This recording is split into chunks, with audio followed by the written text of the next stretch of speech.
ওর মতো একজন খুনি কিভাবে হচ্ছে মানে প্রকাশ্যে ঘুরে বেড়ায়।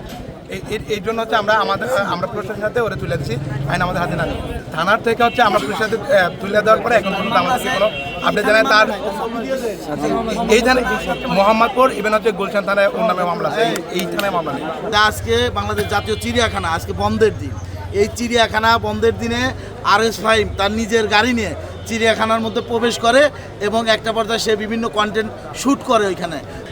এই জুলাই আগস্ট আন্দোলনের পরে বাংলাদেশ এই যে বৈষম্য বিরোধী যে একটা সরকার ব্যবস্থা ছিল, সেই সরকারের লাস্ট সময় তিনি বাংলাদেশে প্রবেশ করে এবং কে বা কার নেতৃত্বে RS ফাহিম আবার এই জনরোষে বা আবার এই জনগণের সম্মুখে আবার প্রবেশ করে।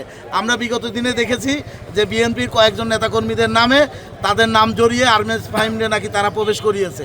সেই RS ফাহিমরে আজকে কিন্তু বাংলাদেশ জাতীয়তাবাদী ছাত্রদল তাকে এই চিড়িয়াখানা বন্ধের দিনে আজকে কিন্তু তাকে ধরে এইখানে স্থানীয় জনতার সাথে নিয়ে তাকে ধরে কিন্তু শাহালি থানায় তাকে হ্যান্ডওভার করে। আমরা যতদূর জেনেছি RS ফাহিমের নামে 2টা মামলা রয়েছে, একটি হচ্ছে গুলশান থানায় আর একটি হচ্ছে হলো মোহাম্মদপুর থানায়।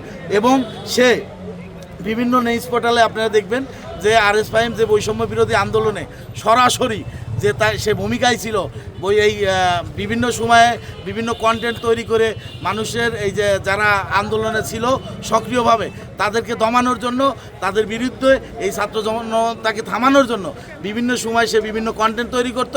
বাংলাদেশে যে কয়জন কন্টেন্ট ক্রিয়েটার এই আন্দোলনের বিরুদ্ধে ছিল তার মধ্যে অন্যতম ছিল RS ফাহিম।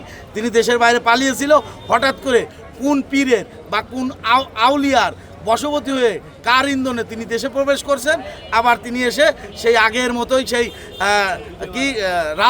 রাজের সেই রাজরাজাদের মতো তিনি আবার এই জিনিসটা তৈরি করছে।